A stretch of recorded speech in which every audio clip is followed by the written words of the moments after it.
ये लिख ली डाटा, सक्षम लिख ली डाटा। तो इनके जो स्टूडेंट थे, टीएच मॉर्गन के क्या थे, स्टूडेंट थे, उनकी एक डाटा लिखी हुई है, जो मैंने बता तो दी थी, एक बार दोबारा बता दे रहा हूँ, लिख लो।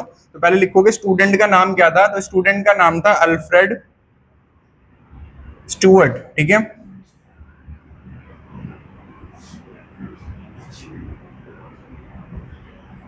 तो यहाँ पे अल्फ्रेड स्टुअर्ट नाम था इसका। इन्होंने क्या दिया था, गिवन मैप जीन मैपिंग, क्या दिया था इन्होंने, जीन मैपिंग दिया था कंसेप्ट। अब ये जीन मैपिंग क्या चीज होती है, तो इसको समझेंगे। तो इन्होंने एक जीन मैपिंग नाम से क्या दिया था, कंसेप्ट दिया था। जीन मैपिंग का मतलब होता है कि क्रोमोसोम के ऊपर जो जीन्स होते हैं, उन जीन्स के बीच में डिस्टेंस कितना है, distance between gene, distance between genes. तो जीन्स के बीच में डिस्टेंस कितना आएगा, उसे क्या कहा जाता है, called map unit, called map unit. तो इसमें मैंने एक चीज बताई थी तुम्हें कि जितना जीन्स के बीच में डिस्टेंस ज्यादा होगा, उतना जीन्स लिंकेज में नहीं होंगे, उतना जीन्स किस में नहीं होंगे, लिंकेज में। जब जीन्स पास पास होते हैं तो उसे क्या कहते हैं, लिंकेज कहते हैं। क्या कहते हैं, लिंकेज। और लिंकेज का प्रॉब्लम ये होती है कि अगर जीन लिंकेज में है तो आगे पेरेंट्स से आगे बच्चे में जब जाते हैं तो अपने आप को एक्सप्रेस नहीं कर पाते। क्या नहीं कर पाते, एक्सप्रेस नहीं कर पाते। तो जीन जो होते हैं उनके बीच में डिस्टेंस इंपॉर्टेंट होता है। तो डिस्टेंस ज्यादा होगा तो लिंकेज कम होगी, और डिस्टेंस बिटवीन जीन को क्या कहते हैं हम, मैप यूनिट कहते हैं। तो ये एग्जाम में एंट्रेंस से बहुत बार पूछा गया है कि मैप यूनिट के बारे में किसने बताया था, ठीक है। अल्फ्रेड स्टुअर्ट नाम के साइंटिस्ट ने बताया था, और ये टीएच मॉर्गन के क्या थे, स्टूडेंट थे, ठीक है। इससे भी पूछ लो भाई, करके लाया होगा तो।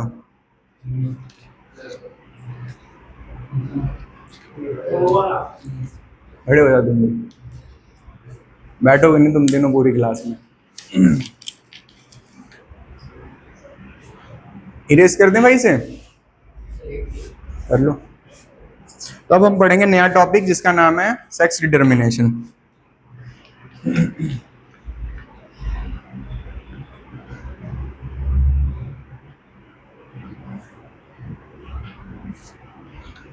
चलो भाई जल्दी जल्दी कॉपी निकालो, इतना टाइम थोड़ी है।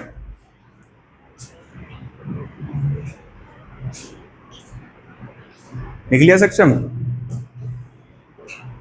तो मैप यूनिट दिया था अल्फ्रेड स्टुअर्ट नाम के साइंटिस्ट ने, जो कि टीएच मॉर्गन के क्या थे, स्टूडेंट थे।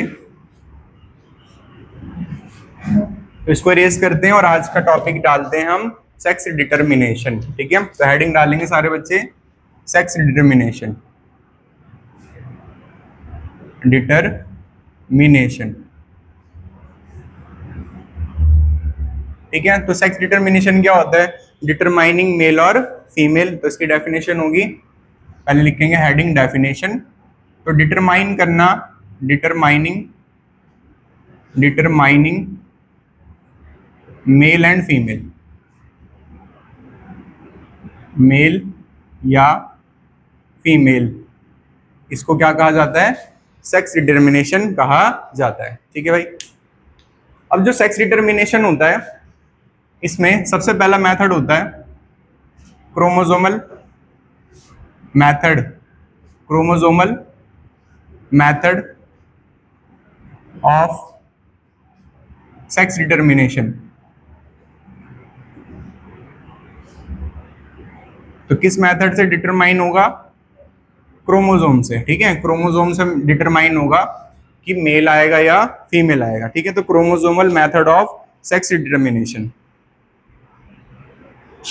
इसकी डेफिनेशन क्या होगी, determining male and female by using chromosome. तो यहाँ पे डेफिनेशन क्या होगी, लिखेंगे डेफिनेशन। तो डेफिनेशन क्या होगी, determining, determining male and female, male and female determine करना। तो determining male and female, male या female by using chromosome, by using chromosome. तो क्रोमोसोम्स का इस्तेमाल करके ये बताना कि मेल आएगा या फीमेल आएगा, बाय यूजिंग क्रोमोसोम्स, ठीक है। अब आता है यहाँ पे दो मेथड इसके। तो इसके मेथड क्या आते हैं, इसके दो मेथड आते हैं। तो एग्जाम में आते हैं, ये मेथड काफी इंपॉर्टेंट है, ठीक है। तो सबसे पहला एक तरफ लिखेंगे मेल हेटेरोगैमेटी, क्या लिखेंगे, मेल हेटेरोगैमेटी, मेल हेटेरोगैमेटी। ठीक है। और दूसरी तरफ लिखोगे फीमेल हेट्रोगैमेटी, फीमेल हेट्रोगैमेटी, फीमेल हेट्रोगैमेटी। तो मेल हेट्रोगैमेटी एंड फीमेल हेट्रोगैमेटी। अब यहाँ पे तुम सब आंसर बताओगे मुझे। देखो यहाँ पे सक्षम, capital T capital T, capital T small T small T small T. ठीक है भाई। तो बताओ भाई कार्तिक, ये जो करेक्टर है ये होमोजाइगस है हेट्रोजाइगस है? होमो आएगा। कैसा आएगा? होमो आएगा। ये वाला कैसा आएगा सक्षम? हेट्रोजाइगस है। कैसा आएगा? हेट्रोजाइगस है। ये वाला कैसा आकृति? होमोजाइगस। कैसा आएगा? होमोजाइगस। ठीक है। अब बताओ फिर से प्रंजल, ये करेक्टर जो मैंने दो लिख के तुम्हारे सामने, ठीक है, तो यहाँ पे बताओ एक्स वाई जो है होमोजाइगस है हेट्रोजाइगस है? हेट्रोजाइगस है। एक्स एक्स क्या आएगा? होमोजाइगस है। तो यहाँ पे बताओ मेल हेट्रोगैमेटी में, मेल हेट्रोगैमेटी में ह्यूमंस का एग्जांपल आएगा? गैमेटी में ह्यूमंस का एग्जांपल आएगा? यस और नो? क्यों? क्योंकि ह्यूमंस में मेल के पास कैसे गैमेट्स होते हैं? हेट्रोगैमेट। तो पहले इसकी डेफिनेशन क्या हुई? When mail can produce two types of gametes. तो ह्यूमंस में मेल कितने तरीके के गैमेट्स बना सकते हैं? दो तरीके के, एक एक्स और एक वाई। तो पहले डेफिनेशन लिखोगे। तो डेफिनेशन क्या होगी इसकी?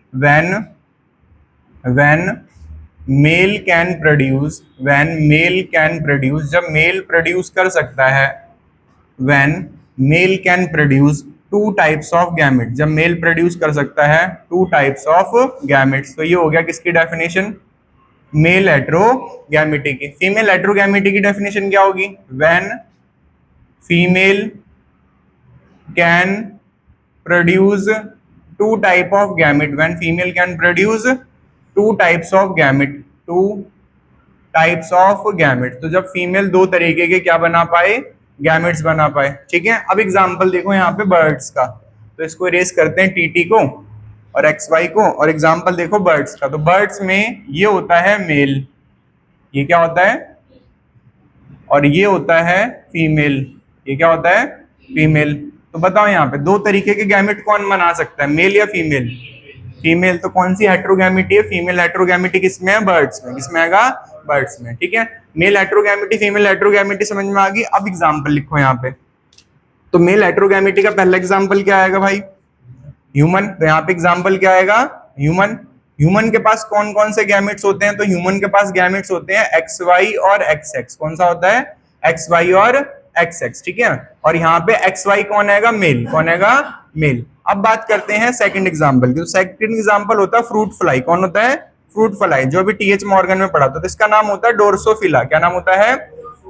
डोर्सोफिला मेलानोजेस्टर। तो यहाँ पे सिर्फ डोर्सोफिला लिखेंगे। तो डोर्सोफिला जो होता है उसके अंदर क्रोमोसोम क्या होते हैं? X Y and X X. क्या होते हैं? X Y and X X. Clear होगी बात? मतलब जैसे ह्यूमंस में वैसे इसके अंदर होते हैं। अब बात करते हैं जिनके अंदर एक्स वाई एक्स एक्स नहीं होता। तो इसका एग्जांपल आता है ग्रास हुपर। क्या आता है? Grass Hooper. भाई ये मेल पढ़ रहे हो तुम, फीमेल कहाँ पढ़ रहे हो? मेल हेट्रोगैमेटी पढ़ रहे हो ना। ग्रास हुपर, ग्रास हुपर और कॉकरोच, ग्रास हुपर और कॉकरोच। ठीक है। ये भी मेल हेट्रोगैमेटी के हैं, पर इसमें सिंबल एक्स वाई और एक्स एक्स की जगह क्या आएगा? इसमें सिंबल आएगा x x and XO, x x and XO. तो मेल के पास क्या आएगा? एक्सओ। मेल के पास क्या आएगा? एक्सओ। ठीक है। एक्सओ। मेल के पास क्या आएगा? एक्सओ। अब यहाँ पे सारे बच्चे ध्यान दो। अगर मैं तुम सब बच्चों से ये बोलूं कि ह्यूमंस के पास जो गैमेट्स होते हैं वो कुछ इस तरीके से होते हैं, 44 प्लस एक्स वाई। मेल के पास होता है 44 प्लस एक्स वाई। क्लियर है? तो टोटल गैमेट कितने हो गए? 44, 45, 46, 46 हो गए। ठीक है। अब यहाँ पे जरा ध्यान दो, मैं बोल रहा हूँ ग्रास ऊपर के पास मान लो 12 होते हैं। कितने होते हैं? तो 12 होते हैं मेल के पास। ठीक है। तो ये रहा मेल। ठीक है। ये कौन हो गया? मेल। ये कौन हो गया? मेल। तो यहाँ पे लिख लो ये कौन आएगा? मेल। यहाँ पे लिख लो ये कौन आएगा? मेल। ठीक है। ये मेल आएगा। तो ये मेल हेट्रोगैमेटी है। अब यहाँ पे ये बताओ 12 है, तो लेट करो। यहाँ पे मैंने लिखा 12 प्लस एक्सो। क्या लिखा? 12 प्लस एक्सो। तो कैलकुलेट करो, 12 के बाद एक्स 13 और गलत है, इसका मतलब होता है absent। ठीक है। ओ का मतलब क्या होता है? absent। तो 13 ही हुए यहाँ पे। ठीक है। इसीलिए मैंने कैलकुलेशन बताई। तो ओ का मतलब क्या होता है? absent। इस ओ का मतलब होता है absent। ठीक है। ओ का मतलब क्या होता है?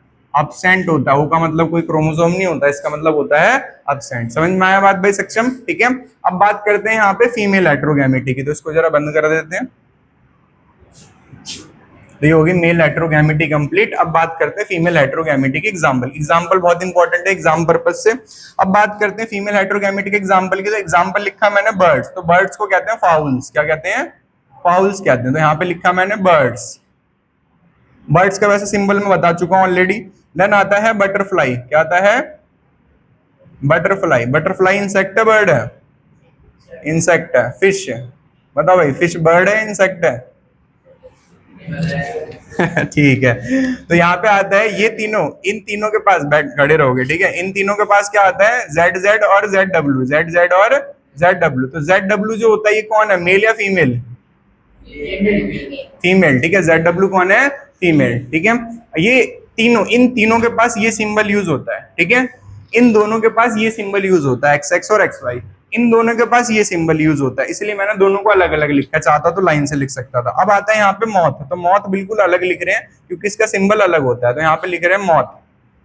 तो मौत का सिंबल क्या होता है? मौत का सिंबल होता है Z Z and Z O, Z Z and Z O. तो मुझे कौन बच्चा बताएगा जेड ओ का मतलब क्या हुआ?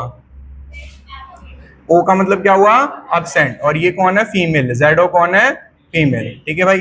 अब इन सब में तुम मुझे क्या बना के दिखाओगे? क्रॉस। क्या बना के दिखाओगे? क्रॉस। तो कैसे बना के दिखाओगे क्रॉस? जैसे यहाँ पे पहले बनाओगे ह्यूमन और डोर्सोफिला का, तो इसके नीचे एक बक्सा बनाओगे, लिखोगे एक्स वाई, इधर लिखोगे एक्स एक्स, और यहाँ पे बनेंगे इनके चाइल्ड, तो दो बनेंगे फीमेल और दो बनेंगे मेल। क्लियर है भाई? फिर इसका बना के दिखाओगे, फिर इसका बना के दिखाओगे, और फिर इसका बना के दिखाओगे। तो इस तरीके से सबका एक बक्सा बनाओ, 4 बक्से बनेंगे। एक मैंने बना दिया, खड़े रहो। हाँ, हेडिंग का नाम है एरिनोटॉकी। तो सेकंड मेथड है सेक्स डिटरमिनेशन, नहीं भाई, सेकंड मेथड है एरिनोटॉकी। तो जो हनी बीज होती हैं उनके अंदर जो सेक्स डिटरमिनेशन का मेथड होता है उसका नाम क्या होता है? एरिनोटॉकी। एरिनोटॉकी, और इसे हम कहते हैं haplodiplontic type of sex determination. तो इसे कहते हैं हम haplodiplontic type of sex determination. तो haplodiplontic type of sex determination इसे कहते हैं, डिटरमिनेशन इसे कहते हैं। तो जरा समझते हैं इसके अंदर क्या होता है एरिनोटॉकी के अंदर, ठीक है।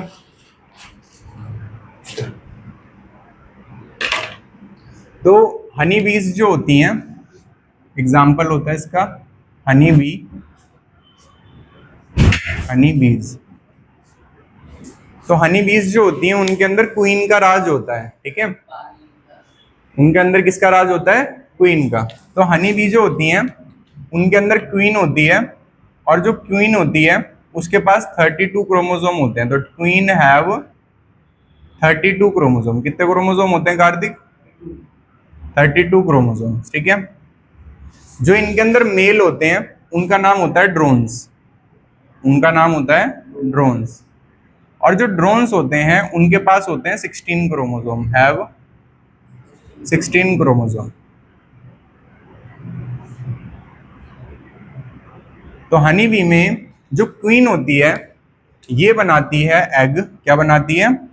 तो ये फॉर्म करती है एग बाय मियोसिस। तो फॉर्म एग करती है, तो फॉर्म एग करती है किस प्रोसेस से? बाय मियोसिस से, ठीक है। मियोसिस एक ऐसी सेल डिवीजन है जिसमें क्रोमोसोम नंबर जितना होता है उसका आधा हो जाता है।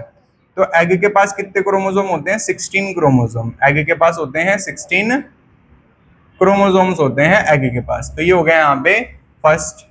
ड्रोन्स जो होते हैं बाय माइटोसिस। क्या करते हैं? By mitosis. ये बाय माइटोसिस फॉर्म करते हैं स्पर्म। क्या प्रोड्यूस करते हैं? स्पर्म। तो बाय माइटोसिस प्रोड्यूस करते हैं स्पर्म। अब जो स्पर्म होते हैं माइटोसिस से बने, तो इसलिए क्रोमोसोम जितना था उतना ही रहेगा। तो इसके पास कितने क्रोमोसोम होते हैं? 16, ठीक है। तो इसके पास कितने क्रोमोसोम होते हैं? 16 क्रोमोसोम होते हैं। इतना समझ में आया सबको? अब यहाँ पे जो ये 16 क्रोमोसोम और जो यहाँ पे 16 क्रोमोसोम वाला स्पर्म है ये आपस में फ्यूज करते हैं। तो फ्यूजन ऑफ गैमेट्स को कहते हैं सिनगैमी या फर्टिलाइजेशन। सिनगैमी या फर्टिलाइजेशन। तो यहाँ पे दोनों गैमेट फ्यूज करते हैं और फ्यूज करके क्या बनेगा कार्तिक? जाइगोट बनेगा। जाइगोट के अंदर कितने क्रोमोसोम आएंगे कार्तिक? हाँ 2n मतलब 32 क्रोमोसोम। कितने क्रोमोसोम आ जाएंगे? 32 क्रोमोसोम्स आ जाएंगे इसके अंदर। अब ये 32 क्रोमोसोम का जो जाइगोट बना है ये हमेशा किस में डेवलप करेगा? फीमेल में। ठीक है, तो ऑलवेज डेवलप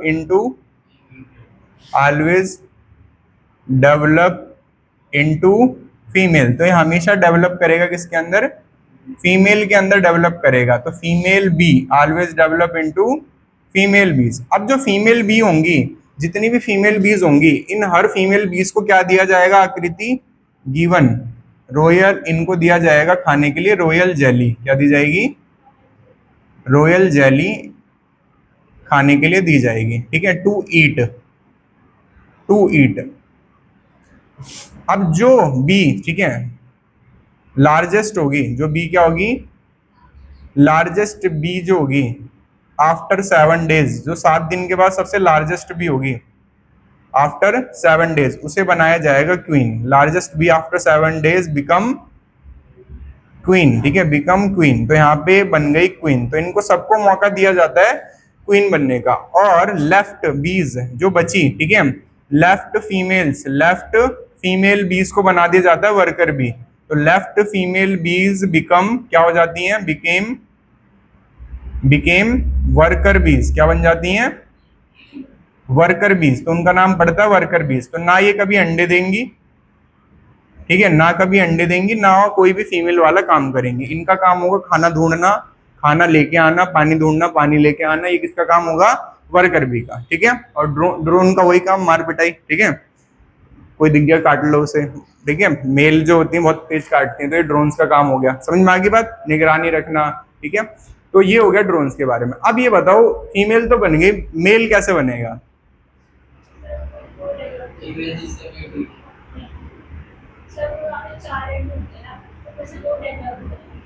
चलो, तो मुझे तो समझ में नहीं आया, तुम लोग समझो यहाँ पे क्या होगा। तो जो ये एग है, ठीक है, तो ये एग में दो चीजें हुई। एक तो एग किस में गया? फर्टिलाइजेशन में। किस में गया? अगर ह्यूमंस में एग अनफर्टिलाइज रह जाता है, कैसा रह जाता है? If unfertilised. कैसा रह गया? If unfertilised. तो अगर अनफर्टिलाइज रह जाता है तो क्या आ जाती है? मैस्चुरेशन। क्या आ जाती है? मैस्चुरेशन। तो अगर ये एग अनफर्टिलाइज रह गया, इफ अनफर्टिलाइज अगर रह गया, अनफर्टिलाइज, देन ये किस में जाएगा? Then became drone. क्या बन जाएगा? ड्रोन। तो then became drone by parthenogenesis. तो पार्थिनोजेनेसिस एक ऐसी प्रोसेस होती है जिसमें डेवलपमेंट हो जाती है नए ऑर्गेनिज्म की विदाउट फर्टिलाइजेशन। तो यहाँ पे आएगा पार्थिनोजेनेसिस। तो पार्थिनोजेनेसिस क्या प्रोसेस होती है? तो इसका मतलब होता है development of new organism without fertilization. तो डेवलपमेंट ऑफ न्यू ऑर्गेनिज्म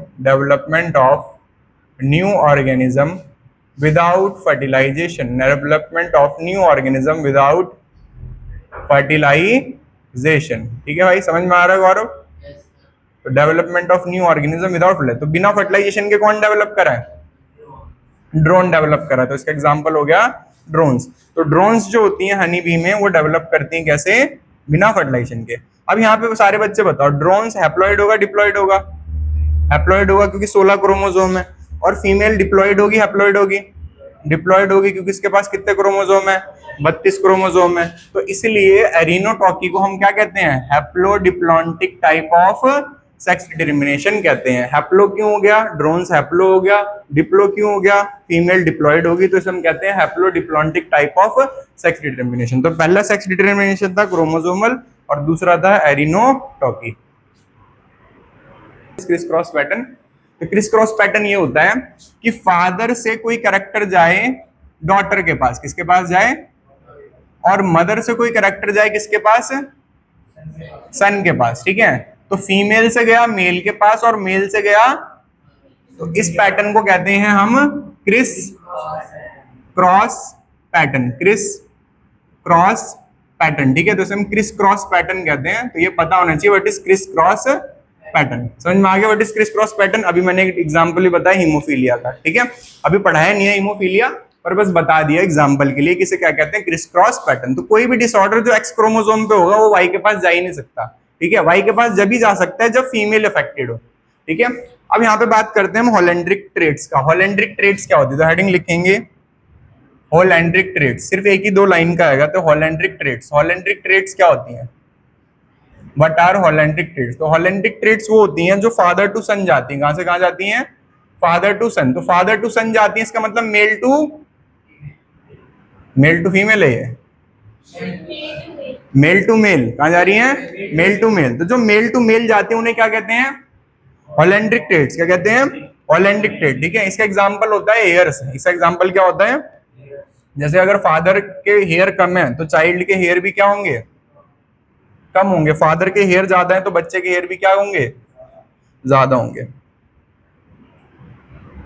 तो इसको कहते हैं हम हाइपर ट्रिक्टेरिस। इसका मतलब होता है एक्सेस हेयर्स, एक्सेस हेयर। तो फैमिली में एक्सेस हेयर अगर हैं तो बच्चे के पास भी क्या होंगे? एक्सेस हेयर होंगे, ठीक है। तो इसे कहा जाता है हॉलैंड्रिक ट्रेट्स। तो ये एक बार एंट्रेंस में आया था इसलिए लिखा हुआ है यहाँ पे, व्हाट इज हॉलैंड्रिक ट्रेट्स। क्या कह रहे हो भाई? हाँ, लाइक हॉलैंड्रिक ट्रेट्स, ठीक है। और कोई पॉइंट जो रह रहा हो? क्रोमोसोम वाला तो मैंने बता दिया। फ्रूट फ्लाई के पास 6 + 2 8 होते हैं, फाउल के पास 14 + 2 16 होते हैं, ग्रास ऊपर के पास 16 + 1 17, लास्ट वाला एब्सेंट माना जाता है, और ह्यूमन के पास 44 + XY मतलब 46 क्रोमोसोम होते हैं, ठीक है। हाँ, अब आता है कंसेप्ट बार बॉडी का, तो इसको इरेज कर रहे हैं। अब आते हैं बार बॉडी पे, इरेज कर दें। बताओ, ये लिख लिया पार्थिनोजेनेसिस, ये सब है ना, सबने लिख लिया पार्थिनोजेनेसिस वाला, तो इसको इरेज कर रहे हैं। ये सेक्स डिटरमिनेशन के बाद मैंने 2-3 चीजें बता दी तुम्हें। क्या क्या बता दी सेक्स डिटरमिनेशन के बाद? एक तो क्रोमोसोम बताया, है ना, कि किसके अंदर कितना क्रोमोसोम दिया हुआ है, जो डाटा इंपॉर्टेंट है। दूसरा मैंने तुम्हें बताया क्रिस क्रॉस पैटर्न, ठीक है। तीसरा मैंने तुम्हें बताया हॉलैंड्रिक ट्रेट्स, ठीक है। और अब मैं तुम्हें बता रहा हूँ बार बॉडी, ठीक है। तो टॉपिक बता रहा हूँ बार बॉडी। बार बॉडी क्या चीज होती है? तो बार बॉडी होता है total number of x chromosome -1, total number of x chromosome -1। तो जितने भी एक्स क्रोमोसोम उसमें से एक माइनस कर दो तो क्या आ जाता है? बार बॉडी। तो बताओ भाई गौरव, एग्जाम्पल XY कितनी बार बॉडी है? कितनी बार बॉडी है? टोटल एक्स क्रोमोसोम कितने भाई? 1 - 1 0 बार बॉडी। कितनी आ गई? 0 बार बॉडी। दोबारा, बार बॉडी होता है जो एक्स क्रोमोसोम एक्स्ट्रा बचता है उसी को बार बॉडी कहते हैं, ठीक है। जैसे 2 एक्स क्रोमोसोम है तो एक एक्स क्रोमोसोम को क्या माना जाता है? बार बॉडी माना जाता है। दोबारा, टोटल एक्स क्रोमोसोम -1, तो कितनी बार बॉडी आई? 1 बार बॉडी। तो यहाँ पे फीमेल के पास कितनी बार बॉडी होती है? 1 बार बॉडी होती है, ठीक है। तो बार बॉडी पूछा जाता है, what is Barr body? Total X chromosome -1 is known as Barr body, ठीक है। लिख लो जल्दी, बार बॉडी क्या होती है?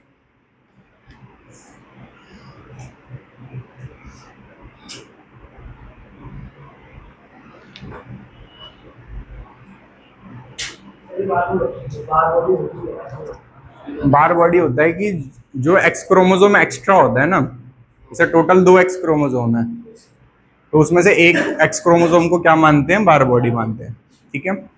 सेम ऐसी मेल में एक्स क्रोमोसोम सिर्फ एक होता है, तो एक्स्ट्रा तो होता है नहीं, तो मेल में बार बॉडी कितनी होती है? 0 होती है, ठीक है। सेम आप डिजीज पढ़ेंगे जब, तो डिजीज में आएगा किसी के अंदर XXXY, क्या आएगा? XXY। एक डिजीज आएगी जिसे हम कहेंगे ट्राइसोमी ऑफ 23rd क्रोमोसोम, तो उसमें आएगा XX और Y, ठीक है। डाउन सिंड्रोम पढ़ेंगे, टर्नर सिंड्रोम पढ़ेंगे और लाइन फिल्टर सिंड्रोम। तो लाइन फिल्टर सिंड्रोम में आएगा XX और Y, तो उसमें XX और Y, तो बार बॉडी कितनी होगी? एक ही हुई। कितनी हुई? एक ही हुई। अब उसमें एक और कंडीशन पढ़ेंगे जिसमें आएगा XXX, तो उसमें बार बॉडी कितनी हो जाएंगी? 2 हो जाएंगी। समझ आई बात? तो बार बॉडी जो होती है वो ऑर्गेनिज्म में लिमिटेड होती है, हमेशा कितनी होती है?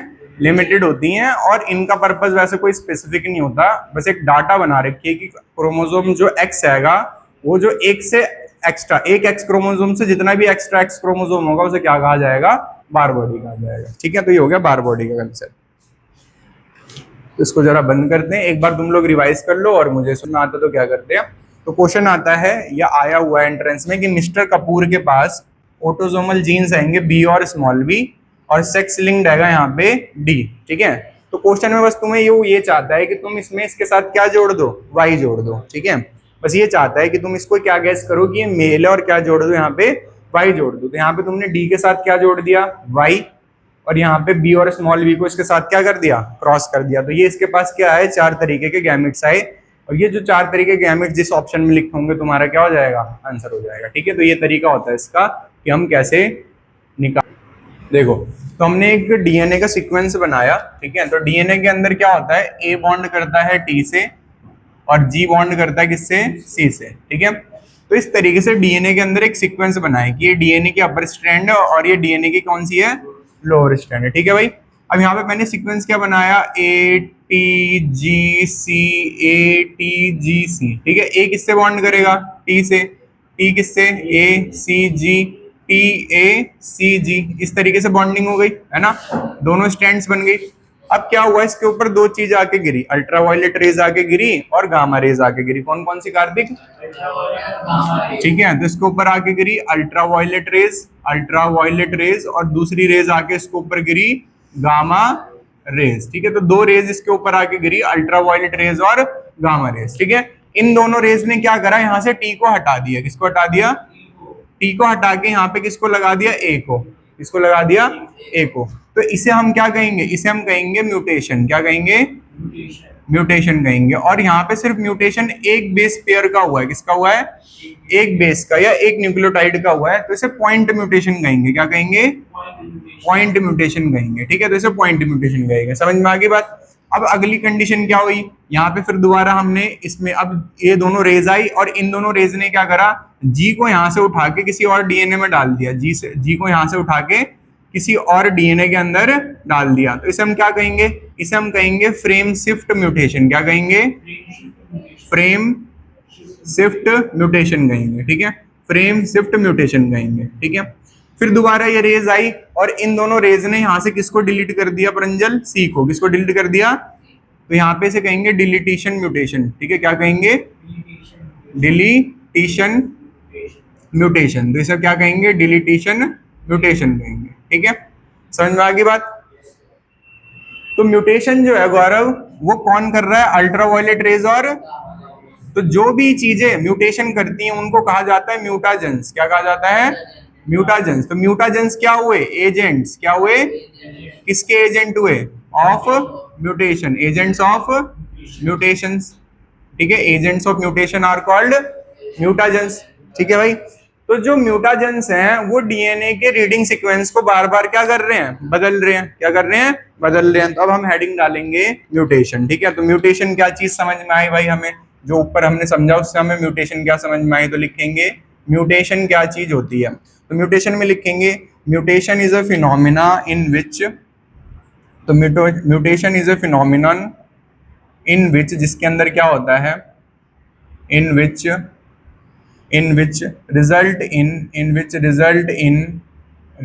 in alternation of DNA sequence, which result in alternation of DNA sequence। तो DNA sequence क्या हो जाता है, बिगड़ जाता है, ठीक है, alternation of DNA sequence, alternation of DNA sequence। तो DNA sequence बदल जाता है या बिगड़ जाता है, बदल जाता है या बिगड़ जाता है, ठीक है। तो एक ये फिनोमिना होता है जिसके अंदर अल्टरनेशन हो जाती है डीएनए सीक्वेंस की। अब ये अल्टरनेशन कितने तरीके की होती है, पॉइंट म्यूटेशन होता है, फ्रेम शिफ्ट म्यूटेशन होता है और डिलीटिशन होता है। तो अब आता है टाइप्स ऑफ म्यूटेशन, क्या आता है, टाइप्स ऑफ म्यूटेशन। तो म्यूटेशन के टाइप्स क्या हो सकते हैं, सबसे पहला ऊपर लिखा हुआ है point mutation, frame shift mutation and deletion mutation, deletion mutation. तो यहाँ पे पहला वाला क्या आएगा, point mutation, frame shift mutation और डिलीटिशन म्यूटेशन। क्लियर होगी बात, जिसको समझना हो इसके आगे बना लेना। क्या बनाओगे पॉइंट म्यूटेशन में,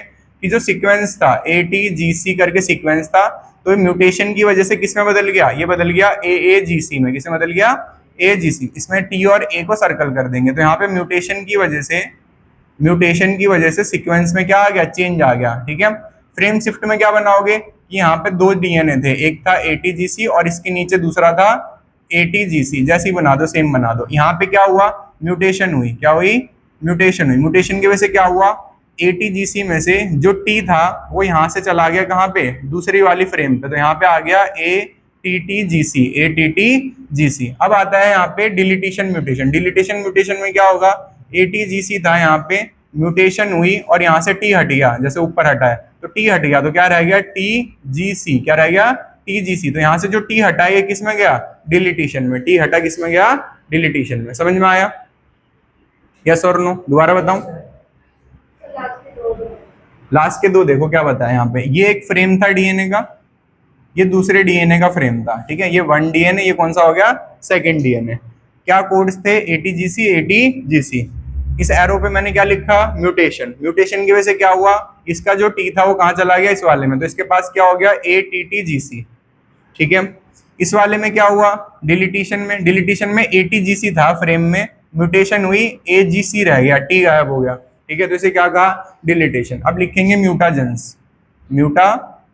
म्यूटाजेंस क्या होते हैं, एजेंट्स विच कज, एजेंट विच कज, जो क्या कज करते हैं, mutation. Agent which cause mutations are called mutagens. Agent which cause mutation are called mutagens. What is mutation, जिसके अंदर अल्टरनेशन हो जाए डीएनए सीक्वेंस में। इसके कई टाइप्स होते हैं और जो एजेंट म्यूटेशन करते हैं उन्हें क्या कहा जाता है, म्यूटाजेंस कहा जाता है, ठीक है, लिख लो जल्दी से।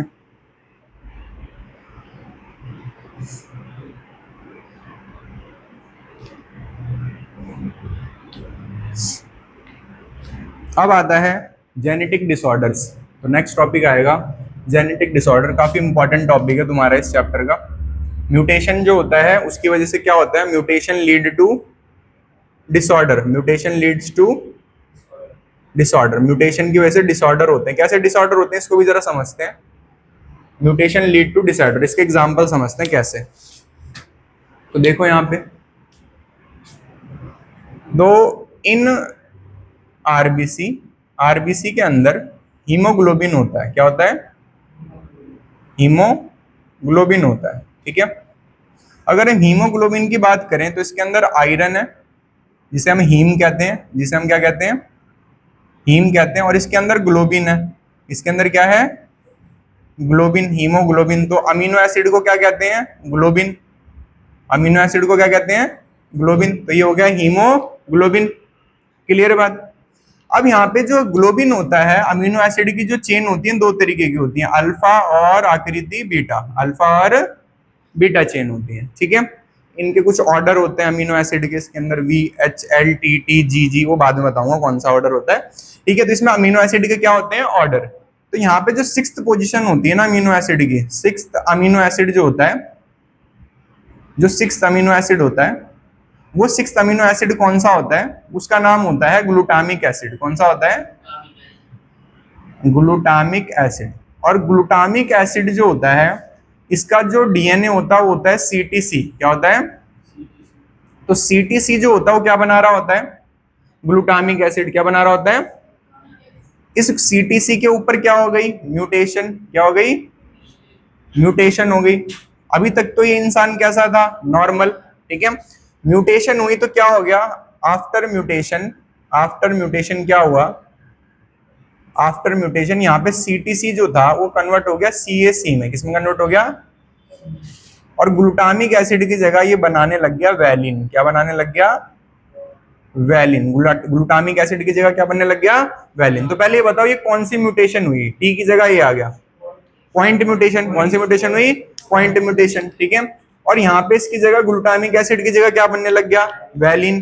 तो जब ये वैलिन बनने लग जाता है तो इस केस में जो बीमारी होती है उसका नाम होता है सिकल सेल अनीमिया। क्या नाम होता है, सिकल सेल अनीमिया, ठीक है, अनीमिया। तो तुम्हें ये समझ में आया कि जो म्यूटेशन होती हैं उसकी वजह से क्या होता है, डिसऑर्डर होता है। Mutation lead to disorder.